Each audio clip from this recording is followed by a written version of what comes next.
내 집이라고 생각하고 편하게 계세요. 그 말을 들은 순간 저는 진짜 그럴 수 있을 줄 알았습니다. 65 오정숙입니다. 42해를 한 지붕 아래 살다 끝내 이혼하고 겨우 제 이름 석자가 적힌 작은 임대 아파트에 혼자 살고 있었습니다. 밤에 무릎이 쑤시고 식탁 맞은편이 비어 있으면 마음이 자꾸 작아졌습니다. 그때 나타난 한기태 씨는 조용하고 믿음직했습니다. 묻지도 않고 장바구니를 들어주고 다음 신호에 건너면 된다고 말해주는 사람이었습니다. 그래서 믿었습니다. 이번엔 다를 거라고요. 그런데 그 집에 들어간 첫날 밤, 저는 끝내 방으로 들어가지 못했습니다. 현관턱에 주저앉아 신발도 벗지 못한 채 울고 말았습니다. 대체 저는 그 집에서 무엇이 그렇게 무서웠던 걸까요? 시작 전 구독과 좋아요로 함께 해주시고 어느 지역에서 듣고 계신지 댓글로 한 번씩만 남겨주세요. 그곳에 행복이 닿길 바라겠습니다. 새벽 5시 반이면 눈이 떠집니다. 알람도 아니에요. 무릎이 먼저 알거든요. 이불 속에서 다리를 펴는 순간 무릎 안쪽이 욱신하고 당기면서 아, 오늘도 시작이구나 싶어집니다. 바로 일어나지는 못해요. 침대 가장자리에 앉아서 한참 발바닥으로 방바닥을 문질러야 겨우 몸이 깨어납니다. 그 시간이 한 5분쯤 되는데 그 5분 동안 저는 아무 생각도 안 하려고 해요. 생각을 하면 피곤해지거든요. 그냥 발바닥이 따뜻해지는 감각에만 집중합니다. 방은 작습니다. 임대 아파트 14평짜리예요. 처음 이 집 계약서에 도장을 찍던 날 부동산 사장님이 혼자 사시기엔 딱 맞다고 했습니다. 그때는 그 말이 어떤 뜻인지 정확히 몰랐어요. 살다 보니 알게 됐습니다. 딱 한 사람이 살 수 있는 크기라는 뜻이더라고요. 그 이상도 그 이하도 아닌. 창문은 작고 햇볕이 드는 시간이 짧아요. 오전에 잠깐 들어왔다가 금방 사라집니다. 처음엔 그게 좀 서운했는데 지금은 오히려 그 짧은 햇볕이 반갑습니다. 어차피 오래 안 있어도 왔다 갔다 하는 사이라는 게 괜히 마음이 편해요. 식탁은 2인용입니다. 하지만 의자는 하나만 빼놓고 씁니다. 나머지 하나는 벽 쪽에 밀어놨어요. 처음엔 그게 어색했습니다. 의자가 2개인데 하나만 쓰는 식탁이라니 괜히 부족한 것 같은 느낌이 들었거든요. 그런데 어느 순간부터 오히려 그게 자연스러워졌습니다. 내가 쓰는 자리가 정해져 있다는 게 나쁘지 않다는 걸 알게 됐어요. 싱크대 위에는 약통이 하나 있습니다. 뚜껑에 매직으로 이름을 적어뒀어요. 오정숙. 제 이름입니다. 별것 아닌 것 같죠? 약통 뚜껑에 이름 하나 적은 거잖아요. 근데 그게 얼마나 오래 걸린 건지 저만 압니다. 42해 동안 부엌에서 쓰던 물건 중에 제 이름이 적힌 건 하나도 없었거든요. 약통도, 컵도, 수저도, 심지어 냉장고 안에 적어둔 메모지 한 장도 전부 그냥 집 것이었습니다. 제 것인 줄 알았는데 막상 이혼하고 나와보니 가져올 수 있는 게 거의 없었어요.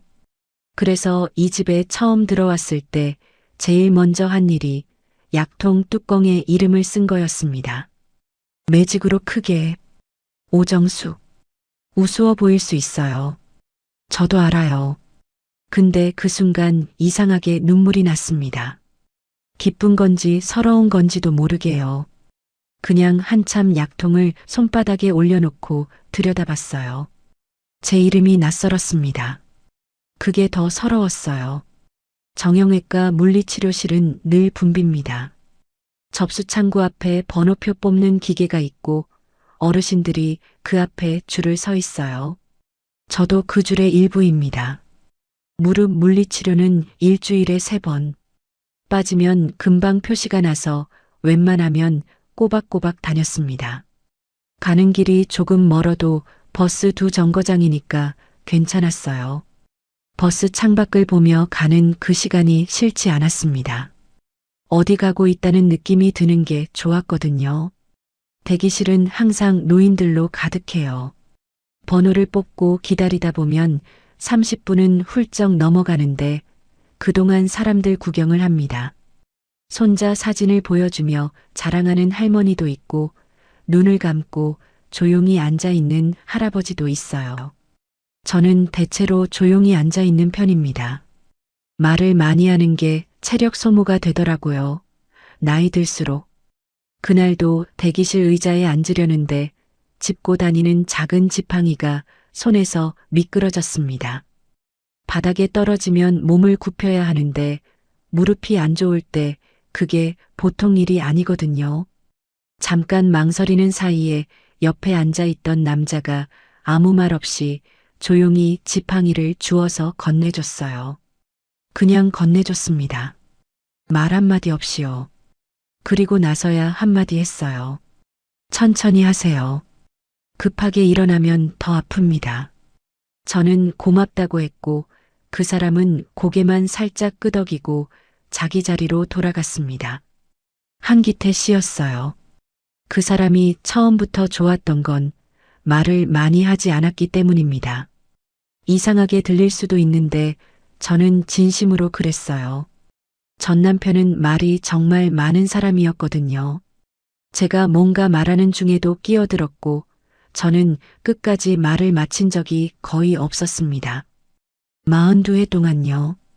그러니까 말수가 적고 조용한 사람이 오히려 편하게 느껴졌어요. 숨을 크게 쉴 수 있는 것 같은 느낌이랄까요? 물리치료가 끝나고 병원 밖으로 나왔을 때 횡단보도 앞에서 또 마주쳤습니다. 파란불이 깜빡이기 시작하는 걸 보고 제가 걸음을 서두르려는 순간이었어요. 무릎이 안 좋을 때 뛰다가 힘이 풀리면 넘어지는 경우가 있거든요. 실제로 한번 넘어진 적도 있어서 그게 좀 겁이 났는데 몸이 먼저 앞으로 나가려 했습니다. 그때 기태 씨가 옆에서 조용히 말했어요. 뛰지 마세요. 다음 신호에 건너면 됩니다. 저는 그 자리에서 멈췄습니다. 뛰지 않아도 된다는 말이 그 한마디가 오래 머릿속에 남았어요. 뛰지 않아도 된다고 말해준 사람이 제 기억 안에 잘 없었거든요. 늘 빨리 해야 했고 먼저 해야 했고 늦으면 안 됐습니다. 그게 몸에 배어 있어서 다음 신호를 기다려도 된다는 말이 낯설게 느껴졌습니다. 며칠 뒤 시장에서 또 만났어요. 제가 자주 가는 반찬 가게 앞이었는데 기태 씨도 거기서 반찬을 고르고 있었습니다. 남자가 혼자 반찬 가게를 기웃거리는 모습이 낯설기도 했지만 그게 오히려 자연스러워 보였어요. 혼자 사는 사람이라는 게 한눈에 느껴졌습니다. 장바구니도 작고 손에 든 것도 많지 않았어요. 저는 그날 무릎이 좀 더 안 좋았어요. 날이 흐리면 그런 날이 있거든요. 장바구니를 자꾸 손을 바꿔가며 들고 있었는데 기태 씨가 그걸 봤나 봐요.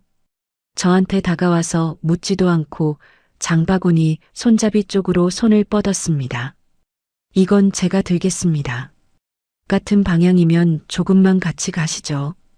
거절하려다 멈췄어요. 입에서 괜찮다는 말이 나오려는데 그 말이 딱 걸렸습니다. 누가 뭘 들어주겠다고 말한 게 너무 오랜만이었거든요. 아무도 들어주지 않아서 들어주지 않아도 된다고 생각하고 살아왔는데 막상 누군가 손을 뻗으니까 거절하는 말이 안 나왔어요. 그래서 그냥 고맙습니다 했습니다. 집 앞까지 함께 걸었어요. 별말 없이요.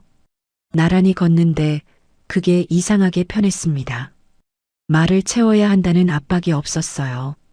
어색하면 어색한 대로 그냥 걸어도 됐습니다. 그게 오히려 오랫동안 없었던 편안함이었어요.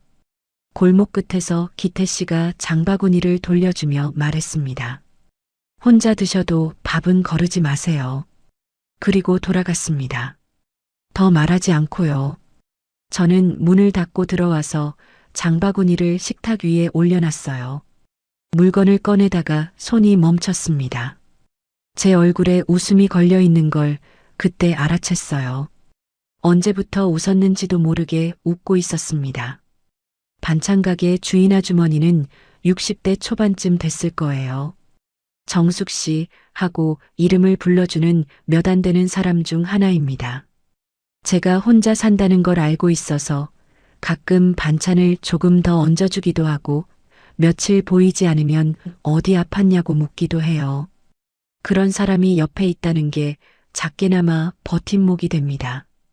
그런데 그날은 기태 씨랑 나란히 장을 보고 있었거든요. 아주머니가 우리 둘을 보더니 환하게 웃으며 말했어요. 두 분이 같이 오시니까 보기 좋네요. 저는 아니라고 말하려다 그냥 웃었습니다. 딱히 아니라고 부정할 것도 없었고 맞다고 인정할 것도 없었어요. 그냥 어물쩍 웃음으로 넘겼는데 집에 돌아오는 길에 그 말이 자꾸 머릿속을 맴돌았습니다. 보기 좋다는 말이 기뻤는지 부담스러웠는지 솔직히 말하면 둘 다였어요. 정확히 반반씩이요. 기쁨 반쪽, 부담 반쪽. 관계가 사람들 눈에 보이기 시작했다는 느낌이 그때부터 들었거든요. 그게 꼭 나쁜 건 아닌데 묘하게 마음이 긴장됐습니다. 다음 병원 가는 날이었어요. 대기실에서 기태 씨가 제 옆에 앉더니 가방 안에서 작은 보온통 하나를 꺼냈습니다. 뚜껑이 파란색인 작고 납작한 보온통이었어요. 혼자 먹기 많아서요. 국 조금 가져왔습니다. 저는 받아들고 한참 내려다봤어요. 무겁지도 않았고 대단한 것도 아니었습니다. 그냥 국 조금 담긴 작은 보온통이었어요. 그런데 두 손으로 감싸주는 순간 이상하게 목이 먹먹해졌습니다. 누군가 저를 위해 국을 끓였다는 사실이 그게 그렇게 오래된 일인 것처럼 느껴졌어요. 오래된 게 아닌데 낯설었습니다. 보온통을 가방에 넣으면서 식탁 맞은편 빈 의자가 떠올랐어요. 벽에 밀어놓은 그 의자요. 오래 거기 있었는데 그날 처음으로 그 의자가 눈에 들어온 것 같았습니다. 그 느낌이 기쁨인지 경고인지 그날 저는 아직 몰랐습니다. 집에 돌아와서 보온통 뚜껑을 열었습니다. 된장 냄새가 먼저 올라왔어요. 구수하고 따뜻한 냄새였습니다. 저는 냄비에 국을 옮겨 담아 데웠어요. 별것 아닌 일인데 손이 좀 떨렸습니다. 누군가 끓여준 국을 데운다는 게 그게 얼마만인지 갑자기 계산이 됐거든요. 오래됐더라고요. 정말 오래됐어요. 이혼하고 나서 줄곧 혼자 끓이고 혼자 먹었으니까요. 국이 싱거우면 싱거운 채로 먹었고 짜면 짠 채로 먹었습니다. 맞춰줄 사람이 없으니 그냥 내가 먹을 수 있으면 됐어요. 그게 편하기도 했습니다. 아무도 뭐라 하지 않으니까요. 그런데 남이 끓여준 국은 달랐어요. 한 숟가락 떠서 먹는데 목 안쪽이 따뜻해지면서 이상하게 눈 뒤가 뜨거워졌습니다. 울려는 건 아니었어요. 그냥 몸이 먼저 반응했습니다. 오래 굳어있던 데가 갑자기 풀리면 아픈 것처럼 따뜻한 게 들어오니까 어딘가 찡했어요. 다 먹고 나서 보온통을 씻어 말렸습니다. 그러면서 생각했어요. 사람 하나가 이렇게 티가 나나. 국 한 그릇인데 식탁이 덜 비어 보였습니다. 맞은편 의자가 벽에 밀려 있는 건 마찬가지인데 오늘은 그게 덜 눈에 띄었어요. 그날 밤 문자가 왔습니다. 국 짜지 않았습니까? 라고요. 저는 한참 그 문자를 들여다봤어요. 답장을 어떻게 써야 할지 몰라서요. 고맙습니다라고 하자니 너무 딱딱하고 맛있었어요라고 하자니 너무 가볍고 한참 고민하다가 결국 짧게 보냈습니다. 맛있었습니다. 보내고 나서 가슴이 뛰었어요. 문자 하나 보냈는데 가슴이 뛰다니 스스로도 좀 어이가 없었습니다.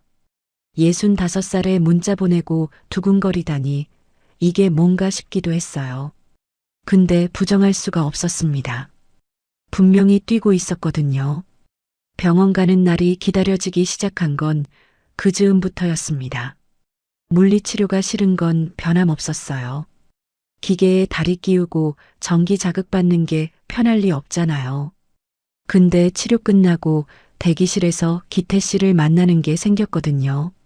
자연스럽게 나란히 앉게 됐고 자연스럽게 같이 약국을 들르게 됐습니다. 그날도 그랬어요. 치료 끝나고 대기실에서 기다리는데 간호사가 저를 불렀습니다. 기태 씨가 옆에 있었는데 간호사가 두 사람을 번갈아 보더니 아무렇지 않게 말했어요. 보호자분은 옆에서 잡아주세요. 순간 얼굴이 달아올랐습니다. 부부로 착각한 거더라고요. 아니라고 말하려는데 기태 씨가 부정하지 않고 조용히 제 팔꿈치 쪽으로 손을 뻗었습니다. 치료대에서 내려오는 걸 잡아주는 자세로요. 간호사는 이미 돌아섰고 저는 얼결에 기태 씨 손에 팔꿈치를 얹고 내려왔어요. 이상한 기분이었습니다. 부끄럽기도 했고 싫지 않기도 했어요. 누군가 제 팔꿈치를 잡아주는 게 이렇게 안심이 되는 건지 몸이 먼저 알았습니다. 머리로 생각하기 전에 어깨에서 힘이 풀렸어요. 약국으로 가는 길에 기태 씨가 말했습니다. 나이 들면 옆에 누가 하나 있는 게 제일 큰 약입니다. 저는 대답을 못했어요. 그 말이 너무 맞는 것 같아서요. 틀린 말이 하나도 없는데 맞는 말이 오히려 무거울 때가 있잖아요. 그런 말이었습니다. 약국 창구에서 번호를 기다리는데 기태 씨가 제 약 봉투까지 같이 받아줬어요. 직원이 이름을 부르니까 자기도 모르게 손을 뻗은 것 같았습니다. 저는 감사하다고 했는데 약 봉투를 건네받으면서 묘하게 낯선 느낌이 들었어요. 내 약 봉투를 누가 대신 받아준다는 게 편하면서도 어색했습니다. 편하면 안 될 것 같은 느낌이랄까요? 뭐라 설명하기가 어려운데 분명히 뭔가 걸렸어요. 그날 점심은 병원 근처 국수집에서 먹었습니다. 두 사람이 처음으로 밥을 같이 먹는 날이었어요. 국수집은 낡았지만 깔끔했고 손님이 많아서 시끄러웠습니다. 기태 씨는 들어서자마자 구석 자리를 찾아 앉았어요. 시끄러운데 오래 있으면 피곤하다면서요. 저도 그랬거든요. 그런 것도 비슷하구나 싶었습니다. 음식이 나오기 전에 기태 씨가 젓가락을 제 쪽으로 밀어줬어요. 물컵도 먼저 채워줬습니다. 작은 것들인데 그 작은 것들이 자꾸 눈에 들어왔어요. 그런데 식사 중에 기태 씨가 무심코 말했습니다. 정숙 씨는 손이 야무져서 집안 살림도 참 깔끔하게 하셨겠어요. 저는 젓가락질을 멈췄어요. 칭찬이에요. 나쁜 말이 아닙니다. 근데 이상하게 마음 한쪽이 조용해졌어요. 살림을 잘한다는 칭찬이 왜 칭찬으로만 들리지 않는 건지 잠깐 그 말을 씹었습니다. 기태 씨는 눈치채지 못하고 이어 말했어요. 혼자 사는 집은 아무래도 여자 손이 안 닿으니까 금방 표시가 납니다. 저는 웃어넘겼습니다. 그런데 국수를 먹으면서도 그 말이 자꾸 맴돌았어요. 여자 손. 그 말이 어디서 많이 들어본 말 같았거든요. 딱 집어서 언제인지는 모르겠는데 분명히 어디선가 들었습니다. 오래전에요. 전 남편은 손님이 오면 꼭 이 말을 했습니다. 우리 집 사람은 부엌에 있어야 마음이 편한 사람이야. 사람들은 웃었어요. 칭찬처럼 들렸으니까요. 저도 웃었습니다. 뭐라 할 수가 없었어요. 틀린 말도 아닌 것 같았고 기분 나빠하면 제가 이상한 사람이 되는 것 같았거든요. 그래서 웃었습니다. 42회 동안 그렇게 웃었어요. 그 웃음이 저를 조금씩 지웠다는 걸 나중에야 알았습니다. 기태 씨의 말이 나쁜 의도가 있는 건 아니에요. 그걸 알면서도 몸이 먼저 반응했습니다. 숟가락을 드는 손이 잠깐 무거워졌어요. 그냥 국수를 먹는데 왜 이 손이 무거운 건지. 국수집을 나와 버스 정류장 쪽으로 걷는데 기태 씨가 말했습니다. 정숙 씨, 우리 이렇게 밖에서만 볼 게 아니라 우리 집에도 한번 오세요. 저는 바로 대답하지 못했어요. 걸음이 살짝 멈췄다가 다시 이어졌습니다. 못 들은 척할 수도 없고 바로 네 하기도 어려웠어요. 뭔가 대답을 해야 하는데 말이 안 나왔습니다. 버스 정류장에 도착했을 때 버스가 막 들어오고 있었어요. 기태 씨가 탈 버스가 아니었습니다. 저만 타면 되는 버스였어요. 근데 저는 그 버스를 그냥 보냈습니다. 멍하니 버스 뒷모습을 보다가 기태 씨한테 말했어요. 생각해 볼게요. 기태 씨는 고개를 끄덕였습니다. 더 묻지 않았어요. 그게 또 좋았습니다. 재촉하지 않는 사람이라는 게.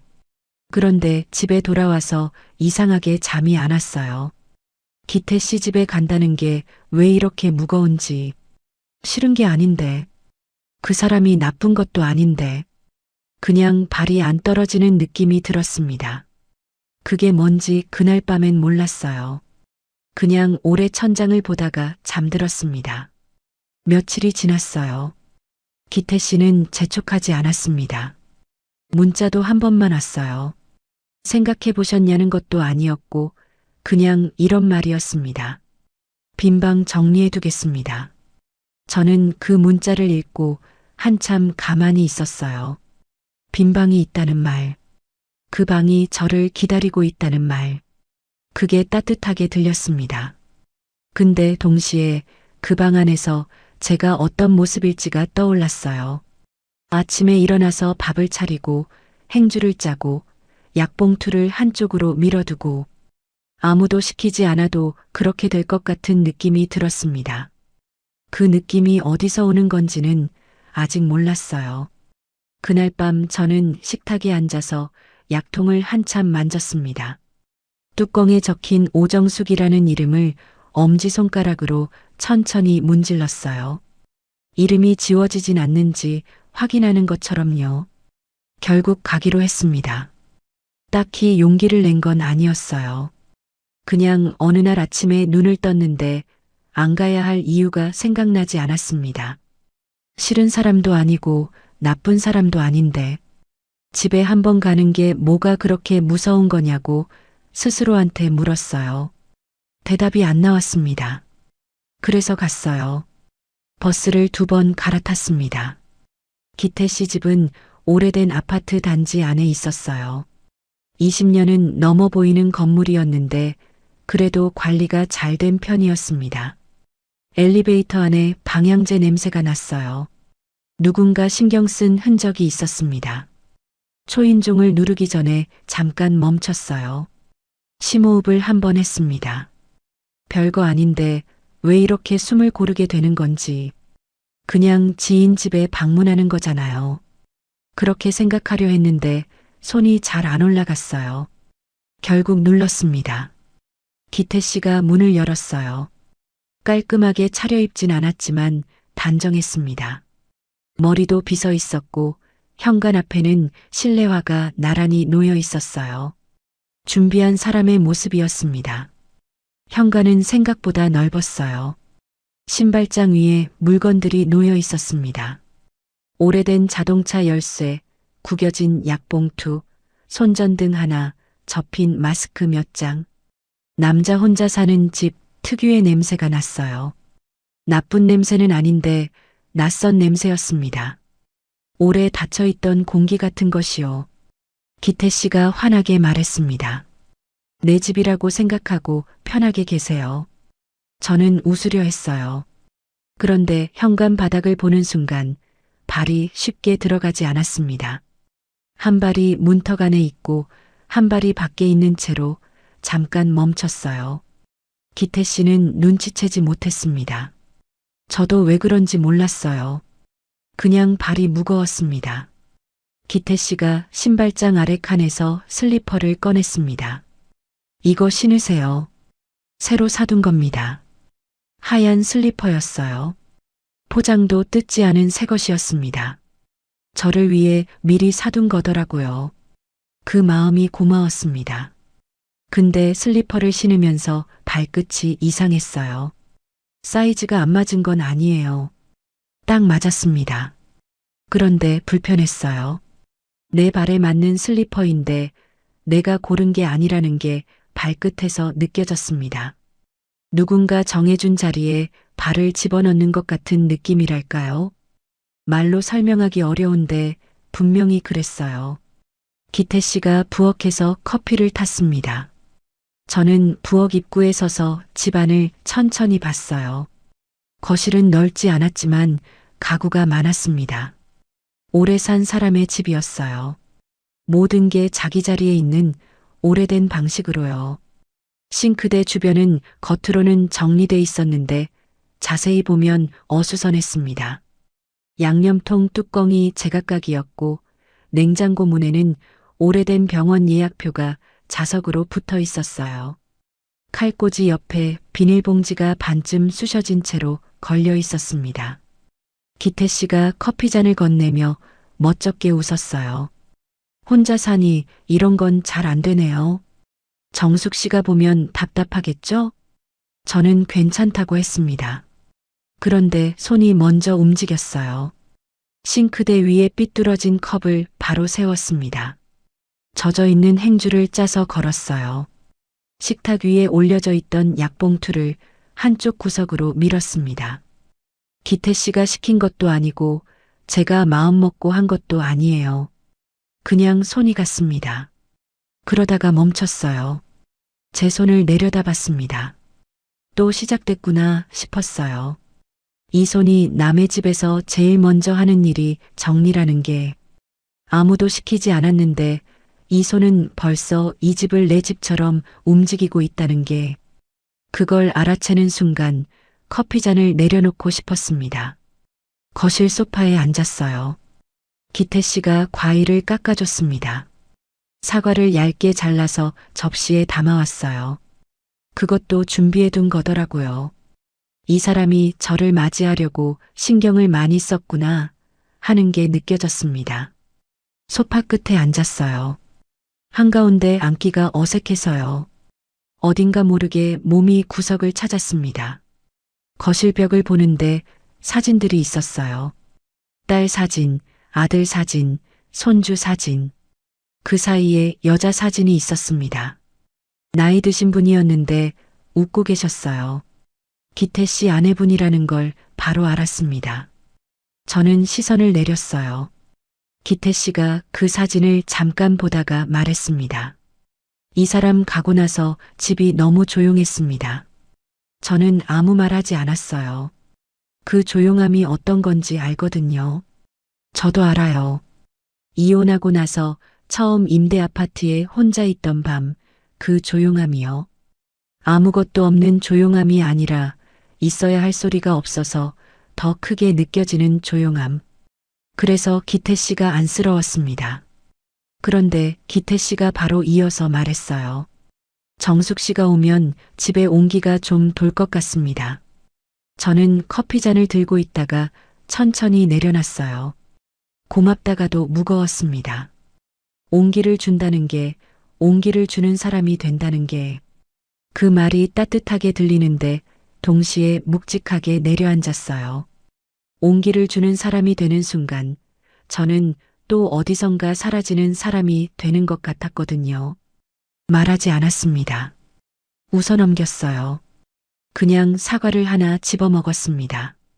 돌아오는 길은 버스 안에서 내내 창밖을 봤어요. 뭔가 이상하다는 건 알겠는데 딱 뭐가 이상한 건지 말이 안 됐습니다. 기태 씨가 나쁜 건 아니에요. 슬리퍼도 과일도 커피도 다 좋은 마음에서 한 거잖아요. 그런데 저는 왜 그 집에서 내내 발끝이 불편했는지, 집에 돌아와서 현관문을 열고 들어오자마자 숨을 크게 쉬었어요. 의식한 게 아니었는데 몸이 먼저 했습니다. 어깨가 내려갔어요. 그제야 어깨에 힘이 들어가 있었다는 걸 알았습니다. 기태 씨 집에 있는 동안 계속 그랬던 거예요. 식탁에 가방을 내려놓고 싱크대 위에 오정숙이라고 적힌 약통을 봤습니다. 손바닥으로 한번 감쌌어요. 차갑고 작은 약통이었는데 이상하게 마음이 놓였습니다. 여기는 내 집이구나 싶었어요. 작아도 햇볕이 짧게 들어도 내 이름이 있는 집이라는 게 그날 밤 문자가 왔습니다. 기태 씨였어요. 다음엔 하루 자고 가세요. 빈 방 정리해 두겠습니다. 저는 그 문자를 읽고 한참 답장을 쓰지 못했어요. 빈 방. 그 단어가 머릿속에서 이상하게 컸습니다.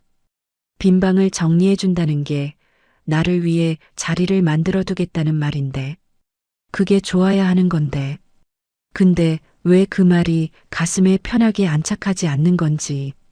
누워서 천장을 봤어요. 빈 방 안에 제가 들어가면 어떻게 될까? 아침에 눈을 뜨면 자연스럽게 부엌으로 가게 되겠죠. 아무도 시키지 않아도요. 그게 저거든요.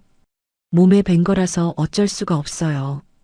그리고 그렇게 하루가 되고 이틀이 되면 나는 또 누군가의 집에서 아침을 차리는 사람이 되는 겁니다. 그게 싫은 게 아니었어요. 무서웠어요. 잠이 안 왔습니다. 새벽에 일어나 물 한 잔을 마셨어요. 부엌 불을 켜지 않고 어두운 채로 냉장고를 열었습니다. 차가운 물을 마시면서 창밖을 봤어요. 가로등 불빛이 오래된 것처럼 노랗게 켜져 있었습니다.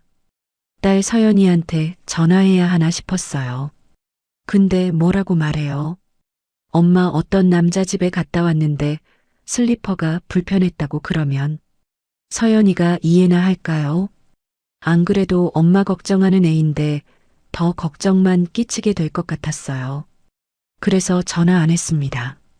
다시 누웠어요. 눈을 감으면 기태 씨 집 현관이 보였습니다. 슬리퍼가 보이고 벽에 걸린 사진이 보이고 싱크대 위에서 제 손이 움직이는 게 보였어요. 그 손이 멈추질 않았습니다. 그날 밤 저는 그 손을 어떻게 멈춰야 하는지 아직 몰랐습니다. 가기로 마음먹은 날은 흐린 날이었어요. 아침에 일어나서 창밖을 보는데 하늘이 낮게 깔려 있었습니다.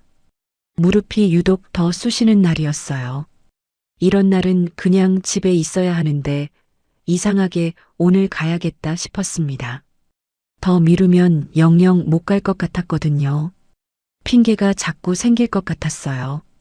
작은 가방을 꺼냈습니다. 여행용 큰 가방이 아니라 평소에 들고 다니는 작은 가방이요. 거기에 하나씩 넣었어요.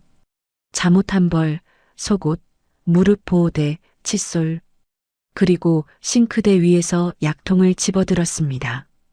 약통을 넣으려다 멈췄어요. 뚜껑을 봤습니다. 오정수.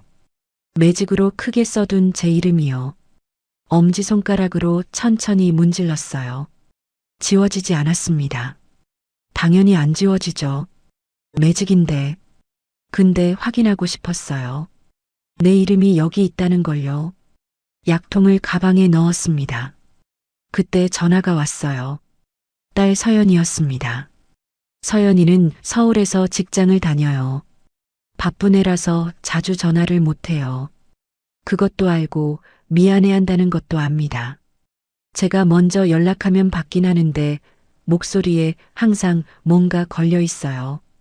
엄마 걱정인지 일 걱정인지 섞여 있는 것 같았습니다. 엄마, 어디가? 제가 가방을 챙기고 있다는 걸 어떻게 알았겠어요. 그냥 안부 전화였는데 제가 좀 들떠 있었나 봅니다. 목소리에서 티가 났나 봐요. 아는 사람 집에 하루만. 짧게 말했어요. 더 설명하고 싶지 않았습니다. 설명하면 길어지고 길어지면 서연이가 걱정하고 걱정하면 제가 흔들릴 것 같았거든요. 서연이가 잠깐 말이 없었어요. 그러더니 조용히 말했습니다. 엄마 집은 여기야. 그거 잊지 마. 저는 대답을 못했어요. 뭐라고 해야 할지 몰랐습니다. 알아 라고 하면 될 텐데 그 말이 안 나왔어요. 안다고 말하기엔 그 순간 제가 그걸 충분히 믿고 있었는지 자신이 없었거든요. 그래. 그렇게만 하고 끊었습니다. 가방을 오래 닫지 못했어요. 식탁 앞에 앉아서 한참 그 가방을 봤습니다.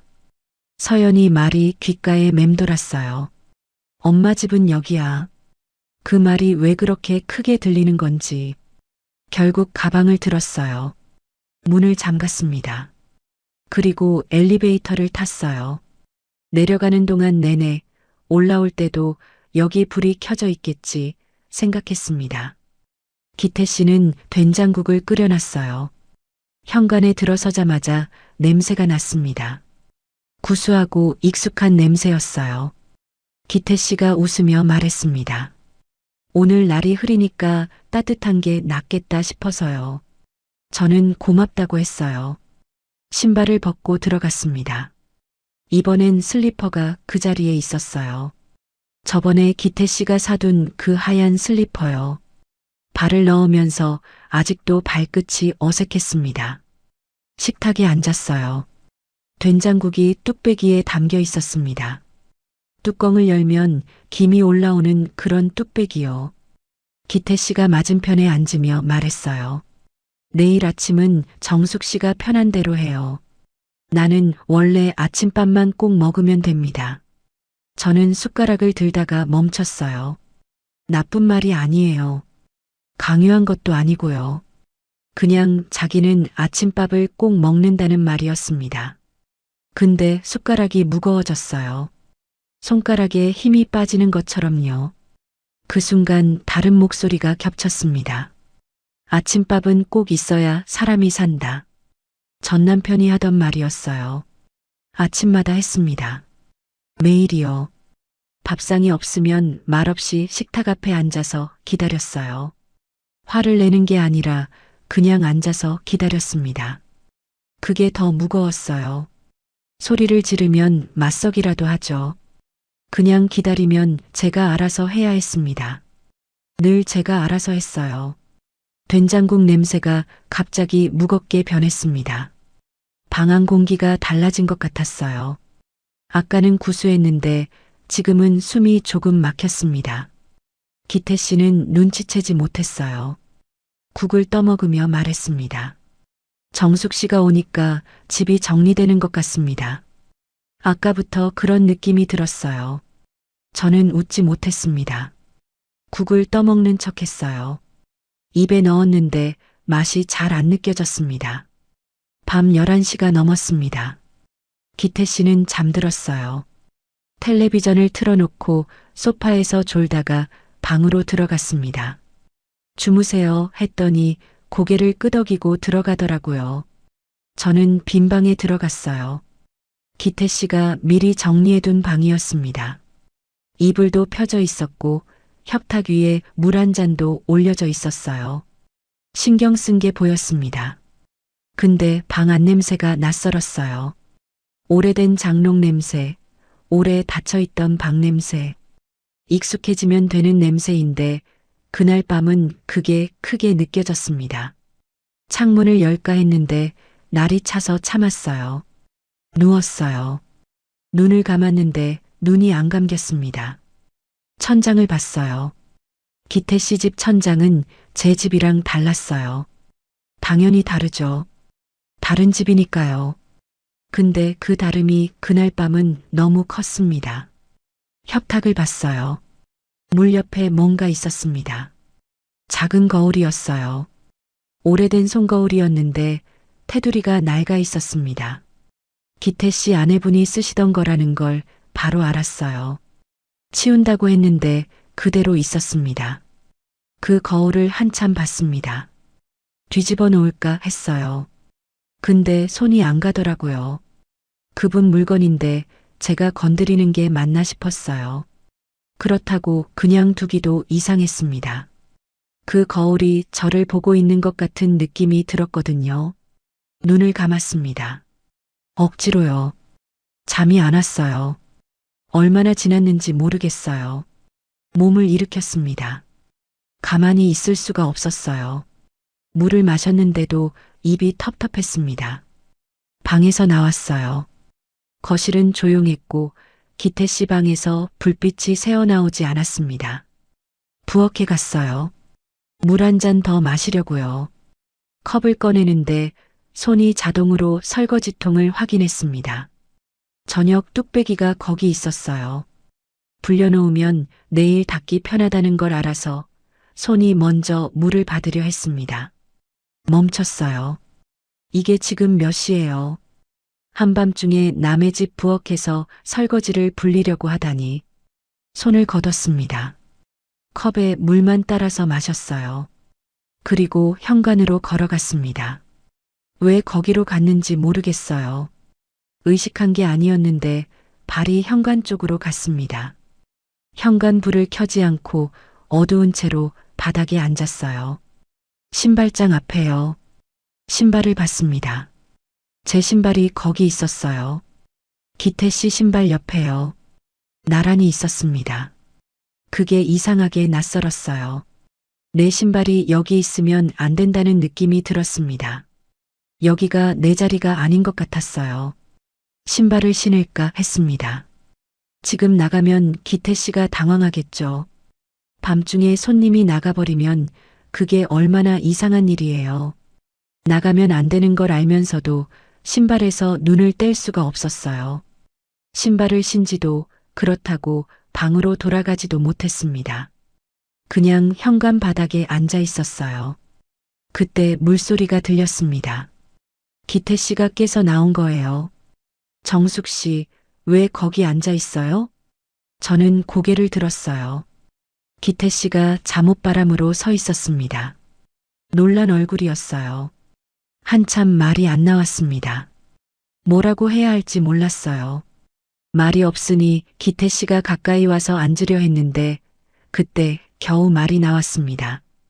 여기서 자면 제 집으로 못 돌아갈 것 같아요. 기태 씨가 굳었어요. 저는 더 말하지 못했습니다. 설명할 수가 없었어요. 기태 씨가 나쁘다는 게 아니라 아침에 눈을 뜨면 제가 밥을 차릴 것 같다는 게 그게 무서운 거라는 걸 어떻게 말해야 할지 몰랐거든요. 그냥 눈물이 먼저 났습니다. 소리 없이 울었어요. 기태 씨는 아무 말도 못했습니다. 새벽에 집으로 돌아왔어요. 기태 씨가 붙잡지 않았어요. 붙잡으려다가 멈춘 것 같았는데 결국 현관까지만 따라 나왔습니다. 조심해서 가라고 했어요. 그것밖에 못했겠죠. 저도 그 이상 말할 수 없었고요. 버스 안은 텅 비어 있었습니다. 창밖에 가로등이 지나가는 걸 보면서 왔어요. 가방이 무릎 위에 있었는데 그 안에 약통이 있다는 게 생각났습니다. 가방을 꽉 쥐었어요. 집에 들어와서 가방을 식탁 위에 올려놓는데 가방이 기울면서 약통이 굴러 떨어졌습니다. 뚜껑이 열리면서 알약들이 바닥에 흩어졌어요. 무릎을 굽혀 주었습니다. 아팠지만 괜찮았어요. 알약을 다 집어넣고 약통 바닥을 보는데 거기에 제가 써놓은 글씨가 있었습니다. 이사 오던 날 써놓은 거였어요. 내 이름부터 챙길 것. 그 문장을 보고 한참 앉아 있었습니다. 주저앉은 채로요. 바닥이 차가웠는데 일어나지지 않았어요. 그 문장이 눈에서 사라지질 않았습니다. 내가 나한테 써준 말인데 그걸 내가 잊고 있었구나 싶었어요. 얼마나 앉아 있었을까요? 창밖이 조금씩 밝아오고 있었습니다. 며칠을 집 밖에 나가지 않았어요. 병원 가는 날도 안 갔습니다. 무릎이 아프면 아픈 채로 있었어요. 기태 씨한테 연락도 안 했고 기태 씨도 연락이 없었습니다. 서로 조용했어요. 그 조용함이 어색하지 않았는데 동시에 뭔가 끊어진 것 같은 느낌도 들었습니다. 낮에는 햇볕이 드는 시간에 창가에 앉아 있었어요. 짧게 들어왔다 나가는 햇볕이었는데 그 시간이 좋았습니다. 아무것도 안 해도 됐어요. 밥도 제때 안 먹고 약도 잊어버리고 그냥 앉아 있었습니다.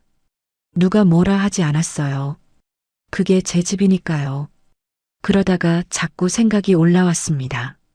기태 씨 집 현관이요. 신발장 앞에 앉아있던 제 모습이요. 그게 자꾸 눈앞에 펼쳐졌어요. 창피하기도 하고 서럽기도 하고 복잡했습니다. 근데 그것보다 더 자꾸 올라오는 게 있었어요. 더 오래된 것들이었습니다. 전 남편과 살던 집을 생각했어요. 그 집에서 42해를 살았습니다. 아이 낳고 키우고 보내고 그 집에서 다 했어요. 긴 시간이죠. 근데 막상 나올 때 제 것이 뭔지 몰랐습니다. 손에 잡히는 게 없었어요. 안방 장롱은 전 남편 양복과 계절 이불로 가득했습니다. 제 옷은 작은 플라스틱 서랍 2칸이 전부였어요. 2칸이요. 42해 동안요. 저는 그게 당연한 줄 알았습니다. 남편 옷이 많으니까 제가 조금 쓰면 되는 거라고요. 이상하다고 생각한 적이 없었어요. 식탁도 그랬어요. 전 남편 자리는 늘 정해져 있었습니다. 상석이요. 저는 주방하고 가장 가까운 끝자리에 앉았어요. 앉자마자 일어나야 하니까 편한 자리에 앉는 게 맞다고 생각했습니다. 그것도 제가 스스로 그렇게 생각한 거예요. 누가 거기 앉으라고 한 적도 없었어요. 그냥 자연스럽게 그렇게 됐습니다. 전 남편은 나쁜 사람처럼 소리를 지르는 사람이 아니었어요. 밖에서는 성실하고 점잖은 사람이었습니다. 그래서 더 오래 참았어요. 소리를 지르면 뭔가 잘못됐다는 게 보이는데 조용하고 점잖은 사람은 뭐가 문제인지 보이지 않거든요. 손님이 오면 전 남편이 꼭 하는 말이 있었어요. 우리 집 사람은 부엌에 있어야 마음이 편한 사람이야. 사람들이 웃었어요. 저도 웃었습니다. 칭찬처럼 들렸으니까요. 부엌을 잘한다는 말처럼, 살림을 잘한다는 말처럼. 그래서 웃었어요. 근데 지금 생각하면 그 말은 이런 뜻이었습니다. 저 사람은 부엌에 있는 사람이야. 거실에 나오지 않아도 돼. 손님이랑 앉아있지 않아도 돼. 부엌에 있으면 돼. 그게 저 사람 자리야. 그 말을 42해 동안 들었어요. 저도 믿었습니다. 정말로 부엌에 있는 게 제 자리인 줄 알았어요. 그 믿음이 저를 지웠습니다. 조금씩 소리 없이요. 기태 씨 집에서 제 손이 먼저 움직인 게 그래서였어요. 아무도 시키지 않았는데 컵을 바로 세우고 행주를 짜고 약봉투를 밀었습니다. 몸에 밴 거였어요. 42해 동안 그렇게 해왔으니까요. 남의 집에 들어가면 자동으로 그렇게 됩니다. 제 손이 그걸 알고 있었어요. 그게 무서웠던 겁니다. 기태 씨가 싫어서가 아니었어요. 기태 씨 집이 불편해서도 아니었고요. 그 집에 들어가는 순간 제 손이 또 움직이기 시작했고 아침이 되면 밥을 차릴 것 같았고 그렇게 하루가 쌓이면 저는 또 누군가의 집에서 사라지는 사람이 될 것 같았습니다. 그 생각이 현관에서 저를 붙잡았어요. 사흘째 되던 날 기태 씨가 왔습니다. 초인종이 울려서 나가보니 기태 씨가 서 있었어요. 손에 아무것도 들지 않았습니다. 그냥 왔더라고요. 얼굴에 서운함이 묻어 있었어요. 화를 내려는 게 아니라 억누르고 있다는 게 보였습니다. 그게 오히려 더 마음에 걸렸어요. 들어오시라고 했어요. 기태 씨는 현관에서 실내화를 신으며 집안을 한번 둘러봤습니다. 작은 집이었는데 기태 씨가 들어오니 더 작게 느껴졌어요. 식탁에 마주 앉았습니다. 저는 물을 따랐어요. 기태 씨가 컵을 손에 쥐고 말했습니다. 내가 뭘 그렇게 잘못했습니까? 질문이라기보다 혼잣말 같았어요. 억울한 거였습니다. 이해가 됐어요. 본인은 잘 해주려고 했는데 손님이 한밤중에 나가버렸으니까요. 저는 바로 대답하지 못했습니다. 기태 씨가 나쁘지 않다는 걸 알기 때문에 더 어려웠어요. 나쁜 사람한테는 나쁘다고 하면 되는데 나쁘지 않은 사람한테 뭐가 문제라고 해야 할지가 더 어렵습니다. 한참 있다가 일어났어요. 싱크대 위에서 약통을 가져왔습니다. 식탁 위에 놓았어요. 그리고 제가 매일 쓰는 컵도 옆에 놓았습니다. 서랍에서 열쇠도 꺼내서 나란히 놓았어요. 약통, 컵, 열쇠. 기태 씨가 그것들을 봤습니다. 기태 씨가 싫은 게 아니에요. 기태 씨가 고개를 들었어요. 그럼 뭡니까? 저는 약통을 손으로 감쌌습니다. 또 누군가의 집에 들어가서 내 물건부터 치우게 될까 봐요. 기태 씨 눈썹이 살짝 모였어요. 이해하려는 표정이었는데 아직 모르는 것 같았습니다. 저는 계속 말했어요. 기태 씨 집에 들어간 첫날 저 아무것도 안 시켰는데 부엌에서 컵 세우고 행주 짜고 있었거든요. 손이 먼저 갔어요. 아무도 시키지 않았는데요. 기태 씨가 조용해졌습니다. 그게 왜요? 몸에 밴 거예요. 42해 동안 그렇게 살았으니까요. 남의 집에 들어가면 제 손이 먼저 압니다. 뭘 해야 하는지를요. 기태 씨가 컵을 식탁에 내려놓았어요. 저는 말을 이었습니다. 그 손이 무서웠어요. 제가 또 그렇게 될까 봐요. 아침에 일어나서 밥 차리고 설거지하고 집 닦고 아무도 하라고 안 했는데 제가 알아서 하는 사람이 될까 봐요. 그게 싫은 게 아니라 그렇게 되면 저는 또 없어지거든요. 마지막 말을 하는데 목이 잠겼습니다. 없어진다는 말이 제 입에서 나오는데 그게 맞는 말이었어요. 42해 동안 그렇게 없어졌거든요. 서랍 두 칸에 들어가는 사람으로, 끝자리에 앉는 사람으로, 부엌에 있는 사람으로. 기태 씨는 한참 아무 말도 하지 않았어요. 컵을 보다가 약통을 보다가 열쇠를 봤습니다. 식탁 위에 나란히 놓인 것들을요. 그것들이 제 전부라는 걸 알았는지 모르겠어요. 작은 것들이지만 저한텐 처음 가진 것들이었습니다. 기태 씨가 천천히 말했어요.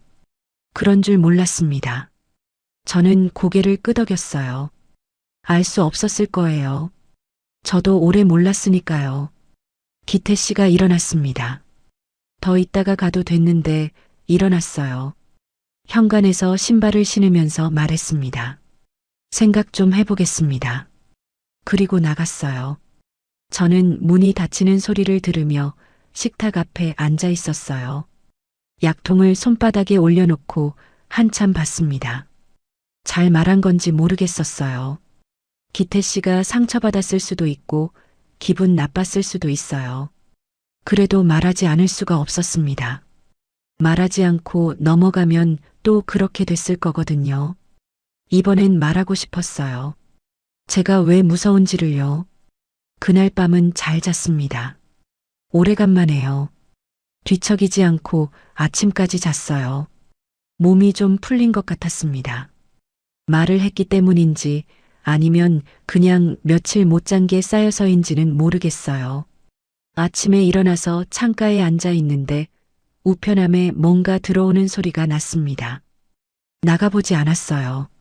배달이려니 했어요. 점심 지나서 나가봤습니다. 우편함 안에 작은 봉투가 있었어요. 이름이 없었습니다. 그냥 흰 봉투였어요. 열어봤습니다. 열쇠가 아니었어요. 종이 한 장이었습니다. 펼쳤어요. 첫 줄을 읽는 순간 손이 멈췄습니다. 정숙 씨, 우리 같이 살지 맙시다. 저는 그 문장을 여러 번 읽었어요. 같이 살지 말자는 건데 이상하게 그 말이 차갑지 않았습니다. 뭔가 더 있을 것 같아서 다음 줄로 눈을 내렸어요. 그런데 그 아래 이어지는 말들이 있었습니다. 봉투를 쥔 손이 떨렸어요. 좋아서인지 놀라서인지 둘 다였습니다. 대체 그 종이에 뭐가 적혀 있었던 걸까요? 종이를 몇 번이나 읽었는지 모릅니다. 우편함 앞에 서서 읽고 들어와서 식탁에 앉아 또 읽었어요. 글씨는 기태 씨 글씨였습니다. 볼펜으로 꾹꾹 눌러 쓴 글씨였는데 힘이 들어가 있었어요. 쓰면서 생각을 많이 했다는 게 느껴졌습니다. 첫 줄은 같이 살지 맙시다 였어요. 그 아래로 이어지는 말들이 있었습니다. 화요일 점심은 같이 먹기. 금요일은 병원 끝나고 산책하기. 밤 9시 이후 전화는 급할 때만 하기. 서로의 집 열쇠는 주지 않기. 아플 때는 숨기지 않기. 집안일은 각자 자기 집에서 하기. 마지막 줄에는 이렇게 적혀 있었어요. 대신 서로를 놓치지는 맙시다. 저는 그 종이를 내려놓지 못했어요. 한참 그걸 쥐고 있었습니다. 손이 떨렸는데 내려놓기가 싫었어요. 이 종이를 내려놓으면 이 순간이 끝날 것 같아서요. 같이 살지 말자는 말이 거절처럼 들려야 하는데 그렇지 않았습니다. 오히려 그 반대였어요.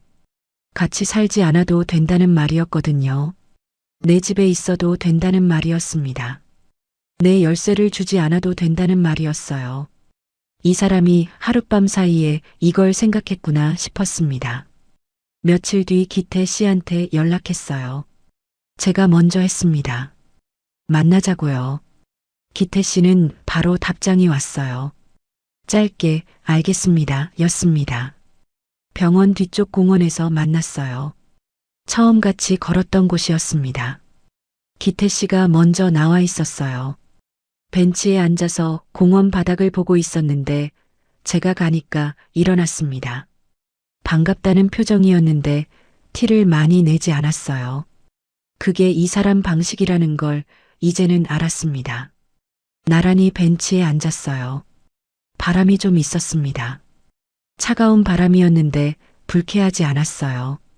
나뭇잎이 흔들리는 소리가 났고 저 멀리 아이들 뛰어노는 소리가 들렸습니다. 기태 씨가 먼저 말했어요. 정숙 씨, 내가 편하게 있으라면서 사실은 내 집에 맞춰주길 바랐던 것 같습니다. 저는 아무 말 없이 들었습니다. 그게 당연한 줄 알았어요. 집에 오면 자연스럽게 그렇게 되는 거라고 생각했습니다. 근데 정숙 씨 말 듣고 나서 집에 가서 보니까 기태 씨가 잠깐 멈췄어요. 정숙 씨가 맞춰줬더라고요. 아무도 시키지 않았는데 저는 벤치 위에 손을 모았습니다. 할 말이 있었는데 먼저 듣고 싶었어요. 기태 씨가 종이를 꺼냈습니다. 제가 받았던 그 종이랑 같은 종이었어요. 기태 씨도 한 장 갖고 있었던 거더라고요. 이게 전부입니다. 제가 드릴 수 있는 게 저는 종이를 받아서 다시 읽었어요. 이미 외울 정도로 읽었지만 또 읽었습니다. 화요일 점심은 같이 먹기. 금요일은 병원 끝나고 산책하기. 서로의 집 열쇠는 주지 않기. 집안일은 각자 자기 집에서 하기. 이게 뭐예요? 물어봤어요. 알면서도 기태 씨 입으로 듣고 싶었습니다. 같이 살지 않아도 서로를 놓치지 않는 방법입니다. 바람이 불었어요. 저는 그 종이를 접어서 손바닥 안에 넣었습니다.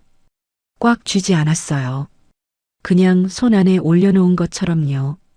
잃어버리지 않을 만큼만요. 공원을 한 바퀴 걸었어요. 말을 많이 하지 않았습니다. 나란히 걷는데 말이 없어도 어색하지 않았어요. 처음 횡단보도 앞에서 나란히 섰던 날처럼요. 그때도 말이 없었는데 편했습니다. 기태 씨가 걸으면서 말했어요. 정숙 씨 집이 어떻게 생겼는지 궁금했습니다. 저는 웃었어요. 작아요. 햇볕도 짧게 들어요. 그래도 정숙 씨 집이잖아요. 그 말이 좋았습니다.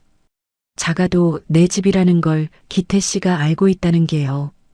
걷다가 벤치에 다시 앉았어요. 기태 씨가 조심스럽게 물었습니다. 제 집에 와도 되는데 와도 됩니까? 오래 있으려는 게 아니라 그냥 가끔. 저는 생각했어요. 가끔은 괜찮았습니다. 하루 자는 게 아니라 가끔 들르는 거라면요. 내 신발이 거기 있어야 하는 게 아니라 다시 가져올 수 있는 신발이라면요. 저도 가끔은 괜찮아요. 기태 씨가 고개를 끄덕였습니다. 더 말하지 않았어요. 그것만으로 충분한 것 같았습니다. 며칠 뒤 기태 씨가 제 집에 왔어요. 처음이었습니다. 기태 씨가 제 집에 오는 건요. 초인종이 울려서 나갔더니 기태 씨가 서 있었어요. 손에 귤 봉지를 들고 있었습니다. 작은 봉지였어요. 근처 지나다가요. 저는 들어오시라고 했습니다. 기태 씨가 현관에 들어서면서 집 안을 봤어요. 작은 집이라는 걸 한눈에 알 수 있었을 거예요. 거실도 좁고 식탁도 작고 의자도 하나만 빼놓은 2인용 식탁이었으니까요. 기태 씨는 아무 말 하지 않았어요. 작다거나 아담하다거나 혼자 살기엔 충분하다거나 그런 말 하나도 안 했습니다. 그냥 봤어요. 그리고 소파 끝에 앉았습니다. 제가 차를 내오려고 일어나니까 기태 씨가 말했어요.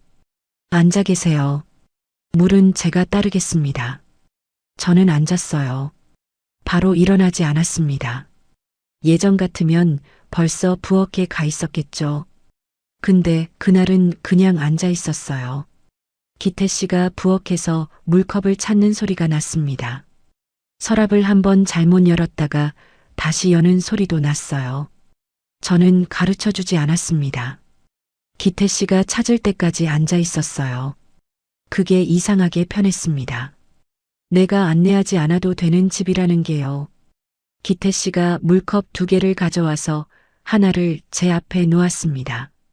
싱크대 위에 있는 약통을 봤어요. 오정숙이라고 적힌 거요. 보고도 만지지 않았습니다. 컵 위치도 바꾸지 않았어요. 제 집에서는 제 방식이 먼저라는 걸 보여주는 것 같았습니다. 저는 처음으로 기태 씨 앞에서 편하게 말했어요. 여긴 작아도 제 집이에요. 기태 씨가 물컵을 들고 말했습니다. 그래서 좋습니다. 정숙 씨가 없어지지 않아서요. 목이 살짝 잠겼어요. 없어지지 않는다는 말. 그 말이 그렇게 크게 들릴 줄 몰랐습니다. 작은 말인데 무게가 있었어요. 이 사람이 제가 왜 현관에서 울었는지 이해했구나 싶었습니다. 다 이해하진 못해도 핵심은 알고 있구나 싶었어요. 귤을 접시에 옮겨 담으려다가 그냥 뒀습니다. 봉지째 식탁 위에 놓았어요. 예전 같으면 손님이 오면 접시에 담아야 했거든요. 보기 좋게요. 그런데 그날은 굳이 그러지 않았습니다. 봉지째 있어도 먹을 수 있으니까요. 기태 씨도 그냥 봉지에서 하나 집어 먹었어요. 아무 말 없이요. 그게 편했습니다. 병원 접수 창구에서 보호자 연락처를 적는 날이 왔어요. 정기검진 때였습니다. 접수 종이에 보호자 칸이 있었어요. 예전에는 그 칸이 늘 비어 있었습니다. 적을 사람이 없었거든요. 서연이가 있긴 했는데 서울에 있는 애한테 연락이 가는 게 미안해서 비워두곤 했어요. 그날은 펜을 들고 잠깐 생각했어요. 서연이 이름을 적었습니다. 그리고 그 아래에 기태 씨 이름도 적었어요. 나란히요. 접수 직원이 두 이름을 보고 물었습니다. 2분 중에 누구께 먼저 연락드리면 될까요? 저는 잠깐 생각했어요. 상황에 따라 다릅니다. 둘 다 제 사람이라서요. 직원이 고개를 끄덕이고 접수를 받았습니다. 저는 대기실로 걸어가면서 방금 한 말을 속으로 다시 들었어요. 둘 다 제 사람이라서요. 제가 한 말인데 그 말이 좋았습니다. 누구한테 전부 기대는 게 아니라 제가 관계를 정하고 있다는 게요. 그게 오래된 것들이랑 달랐습니다. 예전엔 제가 누군가한테 속했는데 지금은 제 사람들이 있는 거였어요. 저녁에 집으로 돌아왔어요. 현관에서 신발을 벗었습니다. 망설이지 않았어요. 그냥 들어왔어요. 불을 켜고 식탁을 봤습니다. 약통이 있었어요. 오정숙이라고 적힌 약통이요. 그 옆에 기태 씨가 두고 간 귤 봉지가 아직 있었습니다. 몇 개 남아 있었어요. 접시에 옮겨 담지 않았어요. 봉지째 뒀습니다.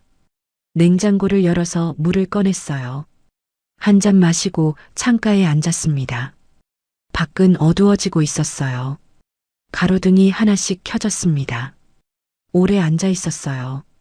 아무것도 안 했습니다. 밥도 아직 안 차렸고 약도 아직 안 먹었어요. 그냥 창밖을 봤습니다. 그래도 됐어요. 아무도 뭐라 하지 않으니까요. 이 집에서는요. 작은 소리로 말했어요. 같이 안 살아도 혼자는 아니네. 소리가 방 안에 퍼지다가 조용해졌습니다. 그날 밤 기태 씨한테 문자가 왔어요. 금요일 산책 잊지 않았습니다. 저는 문자를 읽고 웃었어요. 소리 없이요. 그리고 답장을 썼습니다. 저도 제 집에서 기다리겠습니다. 보내고 나서 전화기를 식탁 위에 내려놓았어요. 약통 옆에요. 약통에는 오정숙이라고 적혀 있었습니다. 지워지지 않는 이름이요. 제가 처음으로 제 이름을 쓴 물건이었습니다. 작고 평범한 약통이었지만 그게 제일 먼저 제 것이 된 물건이었어요. 그 이름이 오래 거기 있었으면 했습니다. 지금 이 집에서처럼 오래오래요. 끝까지 들어주셔서 감사합니다. 구독과 좋아요는 다음 이야기를 이어갈 힘이 됩니다.